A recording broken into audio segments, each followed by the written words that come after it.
Hello everyone, MarcusWolfe here, welcoming you all back to another episode of Disco Elysium. Last we left off, we explored some of this, of the harbor area, more mainly just like the tops of these crates here, and oh god, I just know, when did I cut my hand? Damn, I was like talking about my intro and then all of a sudden I see like a bright red angry line where I apparently cut my hand. Okay, whatever, sure. Self-injury notwithstanding, we also had a nice little chat with Leo, which, as I said in the last episode, felt very refreshing. His character felt very refreshing. I'm really not kidding. To me it did. And again, I feel that they took, for him, he's kind of like maybe somewhere on the spectrum, only because he doesn't seem to know that he was imbibing in drugs and handing them out. So yeah, he says that Evrart and the other guys are nice to him. I have the feeling that they're probably taking advantage of his naivety, which is highly unfortunate if my assumption is correct and he is meant to be somewhere on the spectrum. It's very unfortunate that he's being taken advantage of if that is the case, but unfortunately in the real world that is what also happens too, so I suppose there's not much to be said about that, honestly.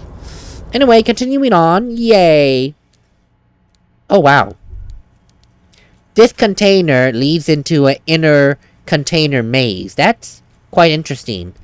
Wait a minute, are these containers literal offices? Because I hear a typewriter. Oh, that's strange. The coffee in the giant thermoses is still lukewarm. This really is an office inside a container? Wow, my voice cracked like I was a teenager. My voice clearly has never left the teenage phase. Like, I'm serious, it's kind of weird. Wow.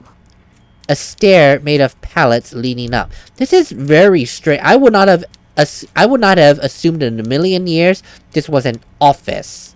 I mean, I suppose it makes sense. Like, if you work in the harbor area with freight containers, why not make a freight container your office? I suppose in a way it's kind of poetic. Strange, but poetic. Hello, sir. Oh God. Wow, we just did a weird zoomy.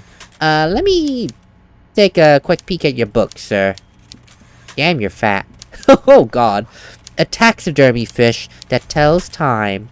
Oh, that's cute. There's nothing here. Okay. Hello, sir. If you are Mr. Evrart, you are much different than I imagined you to be.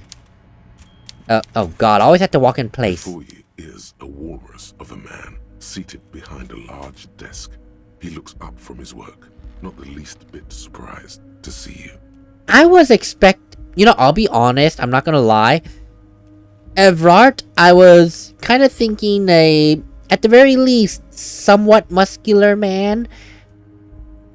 Yeah, that's a pretty good description. I was not expecting a desk walrus. like those stereotypical fat evil people that are clearly rich in money. I was not expecting that, but okay, sure. Whatever works.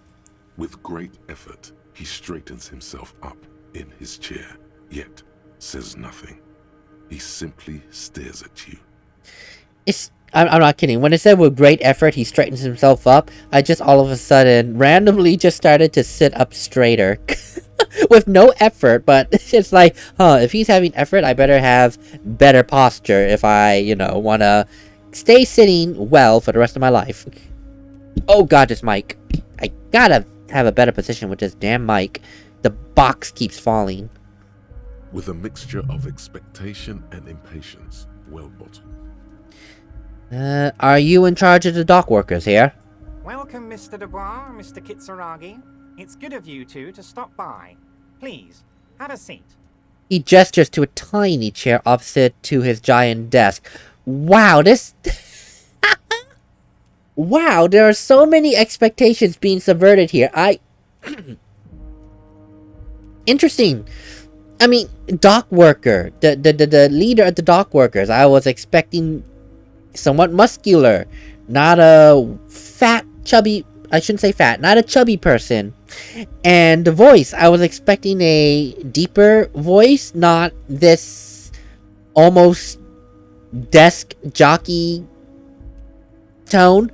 I kind of wanted to say geek because it kind of is, but that is kind of an insult, especially when I myself am admittedly a geek when it comes to video games, so I'm insulting myself. Let's not do that. I'm Evrart Claire, head of the Debardaire's Union here in Martinaise. The man relaxes into his chair and continues. I'd offer you my hand, but unfortunately my health prevents me from getting up. You understand? He looks extremely comfortable. The tiny folding chair, on the other hand, looks like a torture device. You go ahead, detective. The lieutenant nods at you, then the chair. Whatever he has in store for you, it can't be good, he thinks. I'll do my best. Forget about that. What's with this Dubois stuff? You're getting some seriously bad vibes from that name.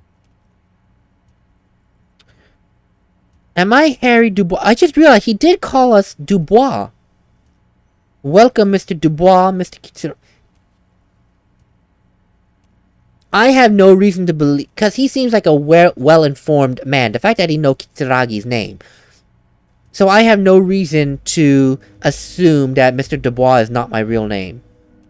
I just realized that. So from that letter that might be mine's, am I Harry Dubois? That's a very interesting name if it is. I like the sound of that, Harry Dubois. That sounds very nice. No, really, it sounds really nice. I like that. Well, I feel like we should play his game, honestly, because if we refuse, we're putting ourselves in a already bad position. Excellent, Mr. Dubois. I can see that you're a reasonable man, and reasonable men can be of great use to one another. He gives you a sly wink. Let's try winking back. So tell me, how can the head of the Debardaire's Union help a representative of the Revachol Citizens Militia today? Yeah, I feel like I did the right choice because this man, he feels like he's very used to being in a position of power. So if I play his game and at a certain time need to turn the tables on him, maybe he'll be more willing to listen to me. The chair you're sitting on has got to be the most uncomfortable chair in the world. It's violating your backside. If there was a camera on me right now, you would see me instantly just shrink down 3 inches for no longer sitting up straight because I lost health on this damn chair. I literally just sank like 2-3 inches because I'm no longer sitting up straight. I was like in shock. It's like, are you kidding me? Oh, that was a challenging... Yeah, my pain threshold kind of sucks. By the way, I heard you got a rather rude reception from a certain Lawrence Gart. Some people have no manners, it pains me to say. This should take care of that nonsense. He points to a giant novelty check on his desk. It's absolutely comically huge. It should be sufficient to cover your expenses for a few days and patch over your differences with a cafeteria manager. Go ahead, take it. He points at it again. Wow, that's 25 real. That's good money. You need it. Ooh, I feel like he's... No, I feel like he's setting me up. That is tempting, but he is setting me up, this dude. And I could have used the 25, but if this were still on day 1, when I really needed the money, yeah, I probably would be like, oh, I thank you, yeah, sure, what's your game, but thank you. Now that I don't need the money because I sold Kim's rims, god damn it, I still hate that. Wait, you know Gart? Yes, I know Lawrence. He's a real character. No union man in him. A real piece of work, that boy is. With a grin, he points to the checker game. It's like you're on a game show. At least don't thank him for it. Of course. Is there anything you'd like to say to me? Or... No. Oh, I'm sorry. Thank you. Don't mention it. But also, don't forget it. I'm just kidding, of course. I'm playing right into this man's hand, am I? He's not. Now, I'd like to set your mind at ease about one other matter. Your lost gun. Let me assure you, Union people are on it as we speak. I've got my best hounds looking for that lost gun. His slug-like lips move, but all you hear is an echo. Lost gun, lost gun, lost gun. The world is swallowed by a black hole of fear. Only 2 words escape its gravitational pull. Lost and gun. How did I succeed this, but still took mental damage? That feels contradictory. Would I have lost more mental damage if I did not succeed the check? I feel like that would be the case, but I don't know. When he said, "Don't worry," he actually meant, be very worried. Wow, this guy frightens me. To be that well informed about every little thing that happens in this district, that scares me. That legit scares me. He has eyes and ears everywhere, this man. That's frightening. No, that really is frightening. Just think about it. We're in front of a person that can literally choose who he's listening to, in a sense. Well, I'm not particularly worried. I've got this. Are you all right, Harry? You say you've got this, but you seem a little anxious to me. Don't be. Everything's going to be all right. We are Harry Dubois. It's not like you left it loaded. You didn't lose a loaded gun. Local children aren't out there playing with it right now, pointing it into their own mouths. It's in a safe place. I just know it. I have a feeling everything's going to be all right. You have the gun, don't you? How the heck do you know it's not loaded? The only way you would know that is if you personally held the gun in your hands. I feel like I'm doing a Phoenix Wright skit right now.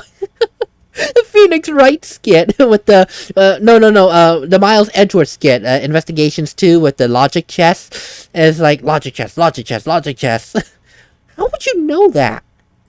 It was loaded. There were 2 bullets in it. You always keep at least 2 barrels loaded. Oh my god, my composure sucks.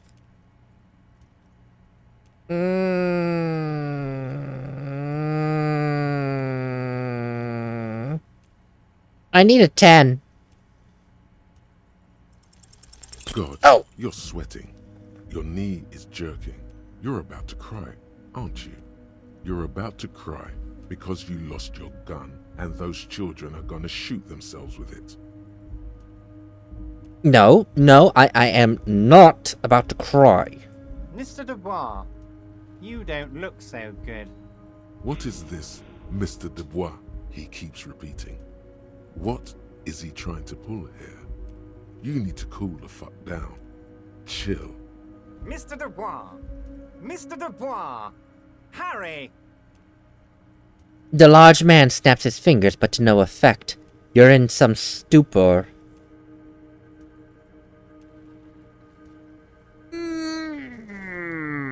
Man, that did not work very well, did it? Oh, yeah, that's...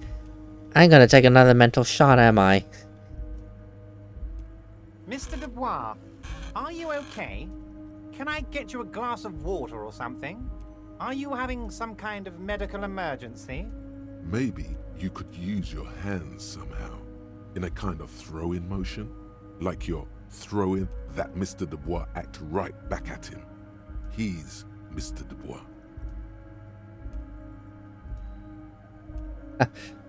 Actually, to be fair, this chair is just a bit uncomfortable.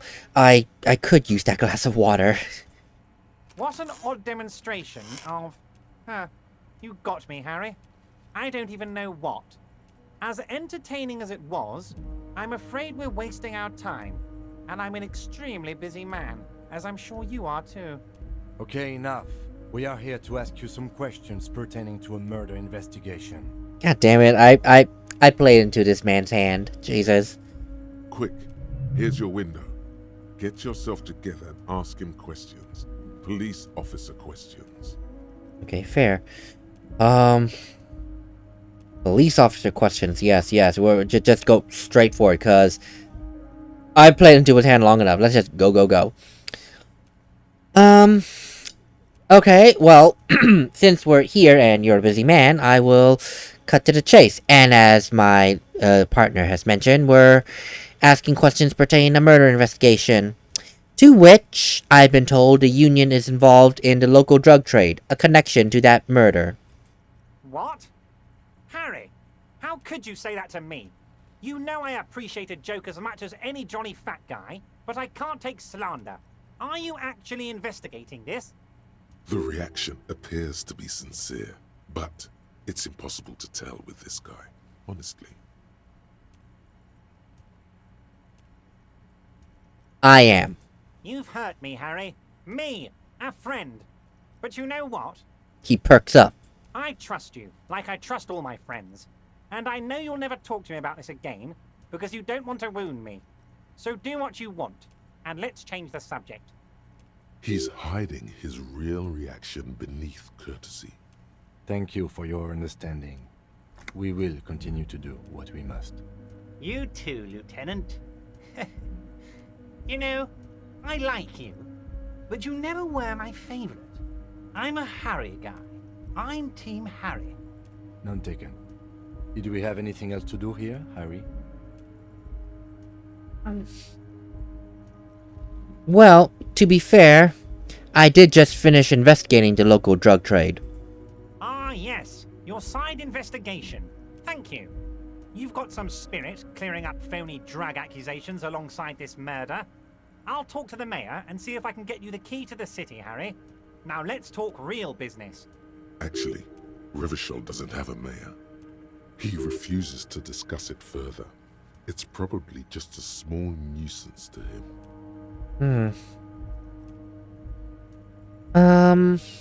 Aren't you going to ask me how I got in? I would think you being a head of this harbor would be a bit concerned of someone essentially breaking and entering.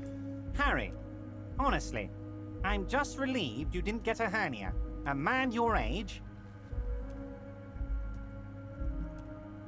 Well, I'll be fair, I too am surprised by the resilience and athleticism of this tool I've been provided with. Yes, Harry.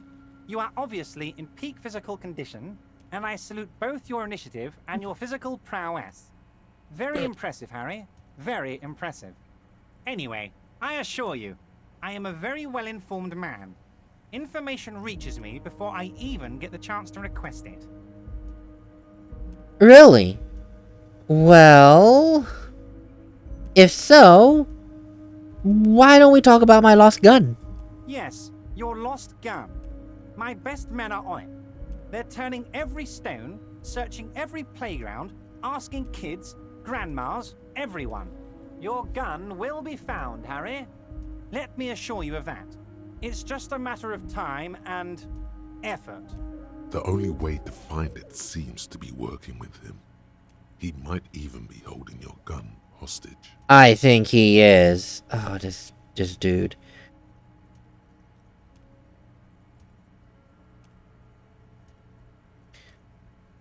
Well, the gun may have been bought from Roy's pawn shop. Have your men factored that potential side angle in? Yes. Thank you for the hot tip regarding your lost gun, Harry. My men have indeed factored in that you pawned it. Now please, let the professionals do their job. Kick back, Harry, relax. I have great guys on this. You focus on what's important.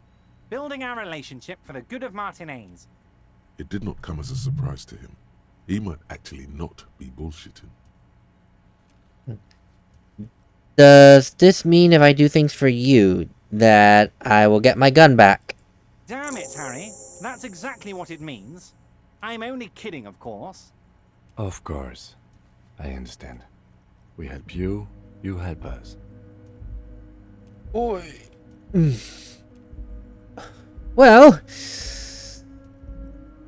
I want to talk about the hanging. I'm sure you've heard of it by now. It's been the talk of the town for the last week. Oh, of course. That's your main thing here. That's why you're in Martinaise. I know everything that goes on around here, and I would love to help, like I'm helping you with your lost gun. I mean, it's no secret that the lynching is connected to the strike. So much to talk about. Honestly, it's been weighing on me so heavily. I understand you need to interview me. Yes, we do, but forgive me for saying this, I feel like there's a but hanging in the air. But there's a thing that's been keeping me up at night. I want to talk about the hanging. I mean, if we could just calmly talk, exchange information, we could blow this thing wide open. Yes, that sounds good. Let's do that. But I can't think straight with this thing weighing on me. You're police officers, aren't you? I have a crazy idea. You guys are basically door-opening machines, incredibly talented at opening doors. Well, I suppose so. I have opened a few doors in my life. And I'm sure you're going to open this one with flying colors, Harry. This really is very simple, and there's nothing shady about it. An excellent opportunity presents itself, sire. You could win the trust of the arch-liar, pretend to play into his hand. Then, should you wish, bend his efforts towards your own. That is exactly what I thought at the beginning. I mean, of course, as first impressions go, I played right into his hand. But this is the chance, now that I've kind of built up to that moment, it could be what I'm looking for, the angle I need.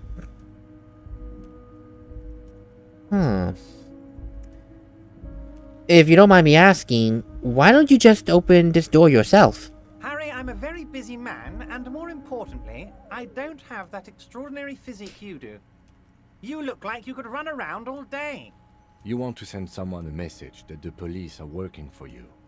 I repeat, I'm a very, very busy man, Mr. Kitsuragi, and therefore I must occasionally enlist outside help. So what will it be, Harry? Well, whose door exactly is it you want opened? Oh, no one's. It's just a weasel. A weasel lives there. Nothing for you to worry about.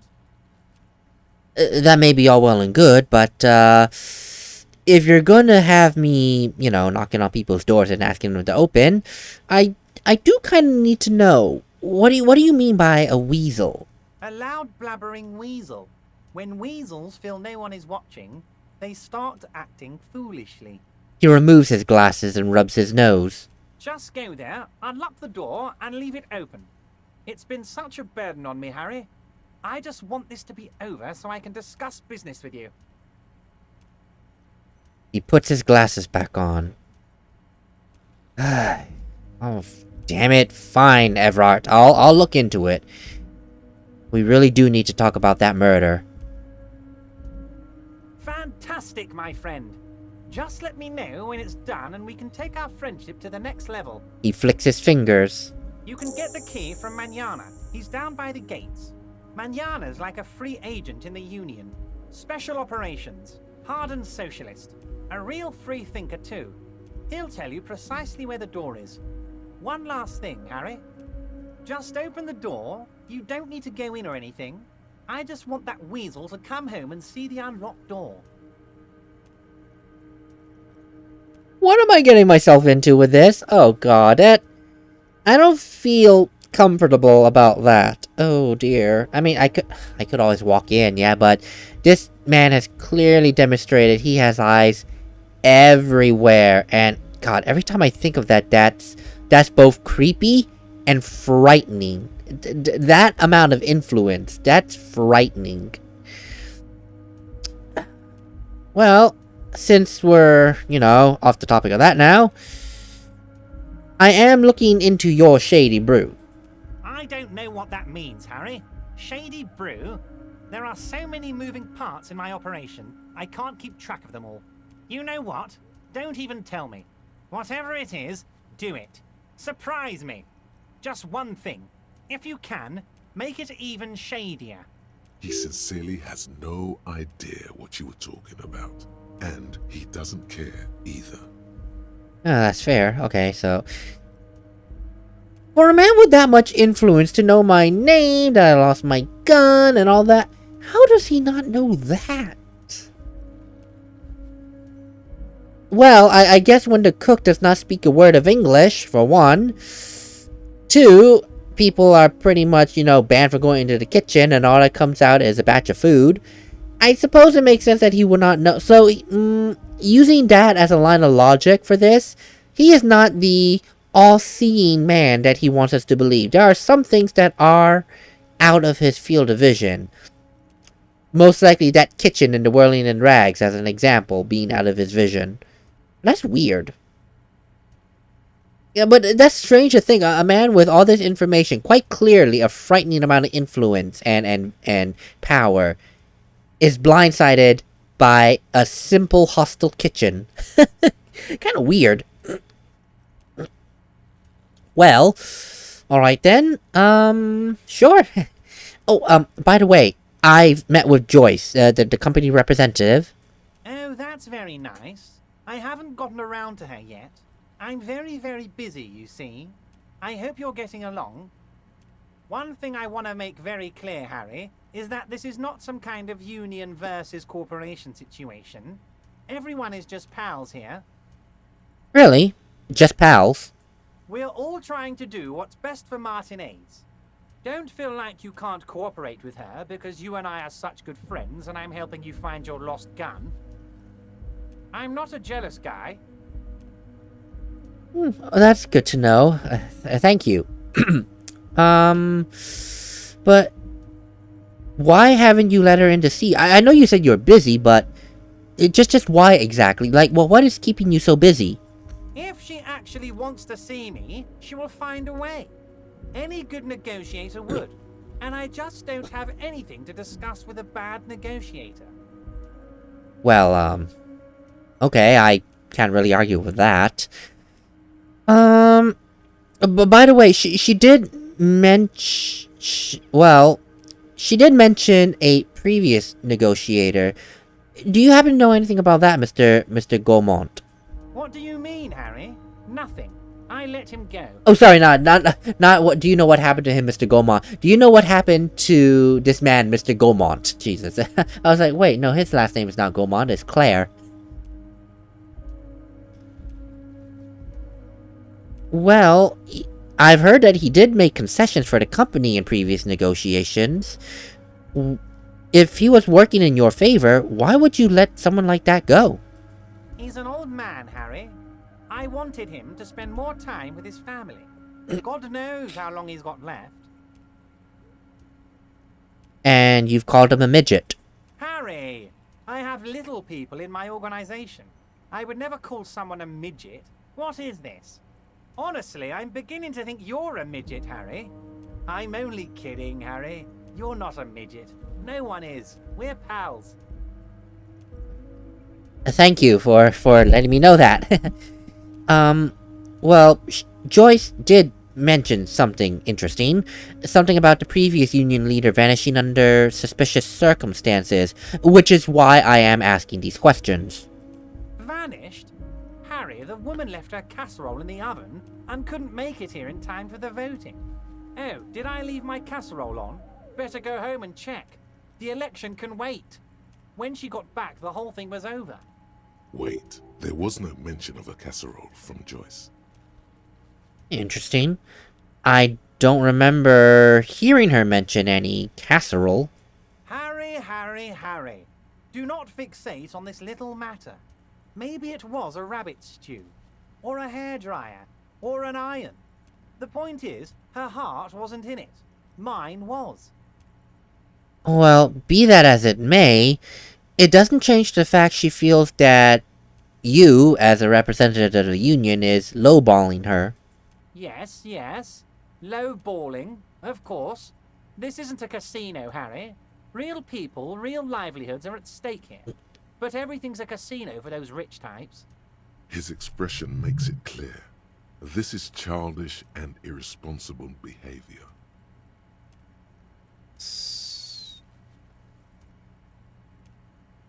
This man, I was laughing at first at his tone of voice, but I feel like he's weaponizing his tone. It's very disarming. It's hard to take him seriously at first, but then the more you talk to him, the more you realize this is a man with a snap of his fingers that can ruin your life, that can know your deepest, darkest secret, can even, if he wanted to, I'm sure, can tell who you had sex with last night.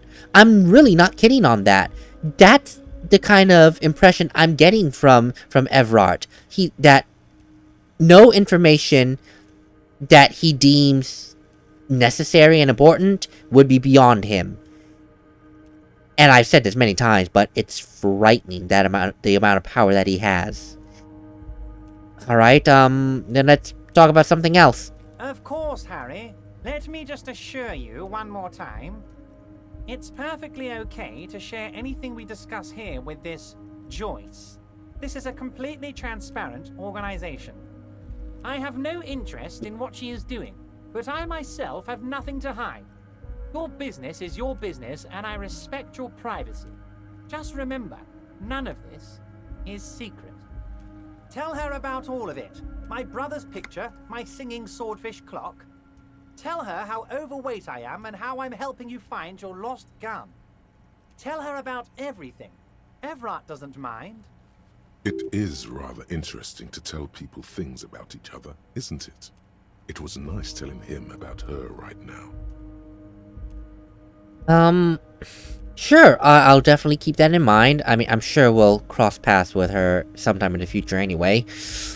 But by the way, do you happen to know what's in the container outside your office? The one that was hanging previously before being lowered?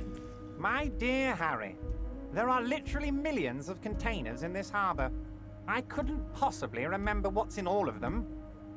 And that's fair, but I feel like there's something special about it. It was attached to the Kvalsen crane.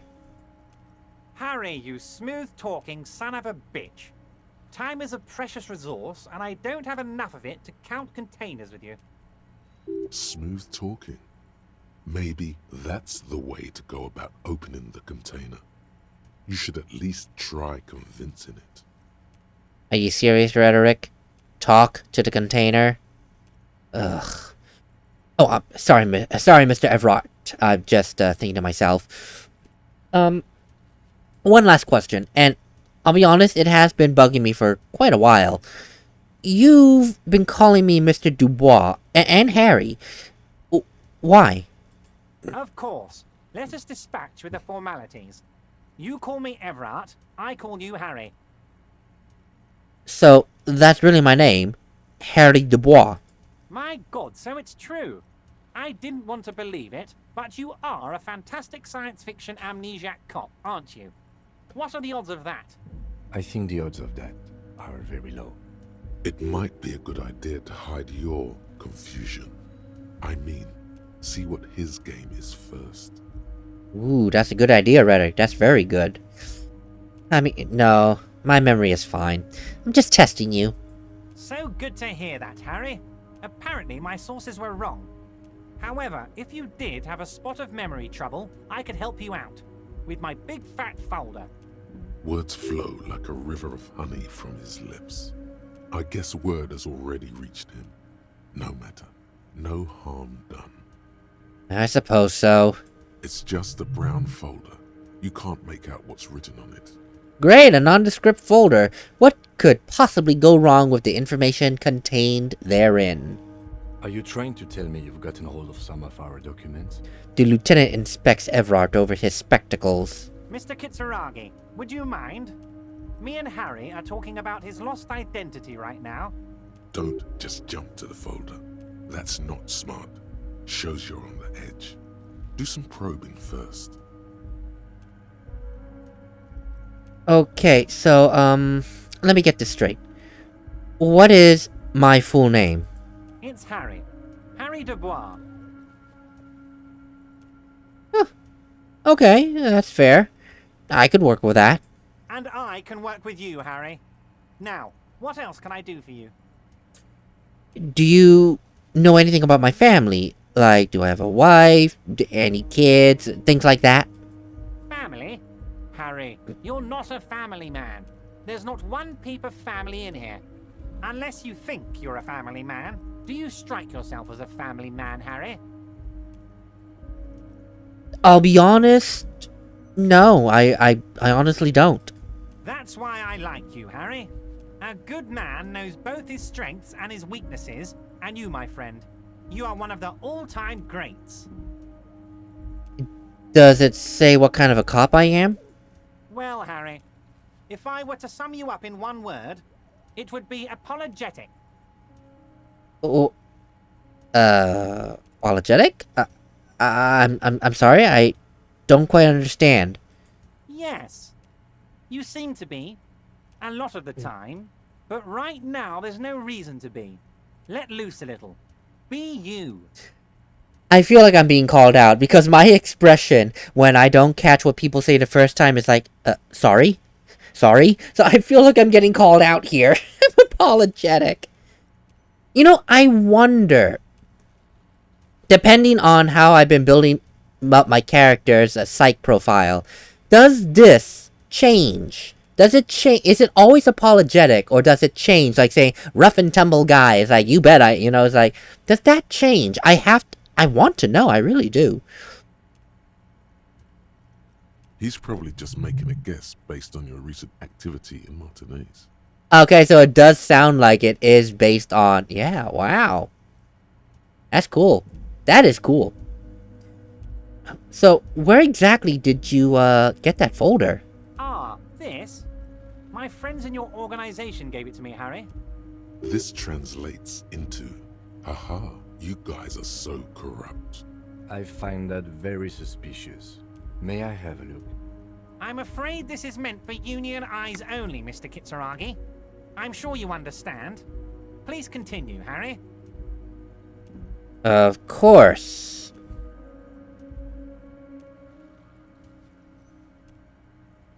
Oh, God. I'm 6, 7, 8. What do I need? 9. Well, I can't get a 1. So definitely a 2. 6, 7, 8. If I get a 2, I'm going to scream. I am going to scream bloody murder. Oh, God. Now that I say it, I manifested it. Jesus. Oh. As you look Oh, at the God. Evrart covers it with his hand and pets it. He's hiding it from you because it's not a real RCM folder. It's just another one of those brown folders you saw in the file cabinet. Well, thank you for giving me all that information about myself, Evrart, but, I'm afraid that's not an RCM folder you have. Okay, Harry, you got me. This is from the Census Bureau, not the RCM. Those Census Bureau people are absolutely corrupt. You should do something about them.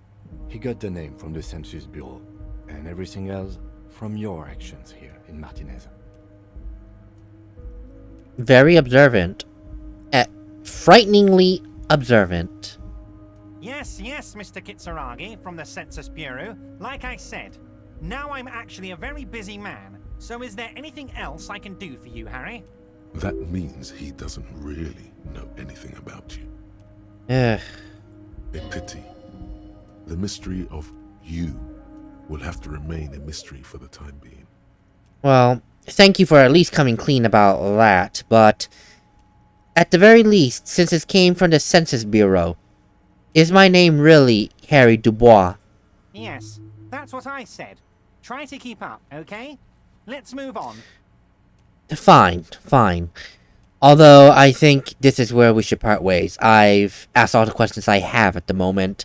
We may talk later, though. Wait. You need this to get in and out through the gate. Oh.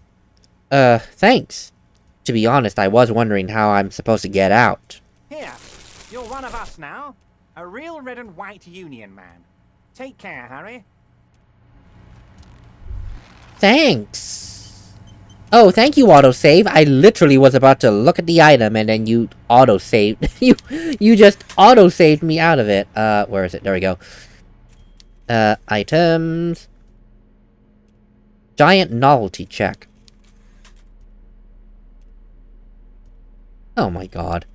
This 20 by 50 centimeter check looks like it's meant to be handed over ceremoniously on a gala-like event. It supposedly exchanges for 25 real at your local fruit store. Below the number, a careful hand has written the words, oh my god, constable's rent. All of it. Note, worthless in a pawn shop. It is not $25. God damn you, sir. Sir! Supposedly in the local fruit store. Well, I suppose if it's a teenager that runs the counter, maybe she's stupid enough to change it for $25. I have to try that. Well, thank you, Mr. Evrart. So I at least now have easy access to come in and out. Oh god, this man. Did I really spend the whole episode talking to Mr. Evrart Claire? I think I did. Wait, how long has this been going? Oh my goodness. It's been going for about 41 minutes. That's insane. The conversations between me and Mr. Evrart, and me making my little, like, side notations on the conversation. That's insane. Falsland means Waleford in Arden. You're back before the cargo container. Its drawer has not lessened since you were last here. If anything, it seems to have grown slightly. That's fine, thank you. Maybe I could try it again tomorrow morning. Tomorrow. How do I get out of here? Okay, so now that I at least have the key card, I can get out of here. So I wouldn't have necessarily gotten that $25, but I really am, honest to goodness, legit curious on whether or not I can get that. No, Harry, go in the door. If I can exchange it. So let me go ahead and make my way through back to Freets. But I do want to try this door first. Oh, okay, thank god. That's so stupid. I need a key card to enter. No, not to enter. To leave the building. That is some very tight-ass security. So basically, no one is allowed to leave unless they have a key card. I don't know how I feel about that. That feels like unlawful imprisonment, but that's me. I'll take it. And since thankfully Freet is right here, let me see what Freet is. Oh wait, well, I got this too. The tear machine stands. Yes. Bottles clunk into the machine. Yes, thank you. $1.10 real. That makes me feel better. Can I sell this thing to you? Is this about the questions again? Because I don't really know anything. No, not really. I just wanted to, exchange this novelty check for some cash. Wow. I didn't know you worked for the Union, sir. She rolls up the giant novelty check. Looks like she's seen it before, and slips it under the counter. Anything else I can do for you? No, you don't work for the Union. The Union works for you by supplying you with cash. That was easy. Worryingly so. No, that was very Is she that dumb? Or my reaction speed, yes, that was I'm not kidding. That was my mindset too. I'm like, what? In my head, even though I was reading it, it's like, what? You're serious? That is... Sure, thank you, bye! I won't question it. Okay, sure, yeah, whatever. Okay, yeah, whatever. I'll just leave it there. Yeah, I'm just leaving it there, okay? Whatever. There's no outro or anything. Just leave it at that shock factor. Later, everyone.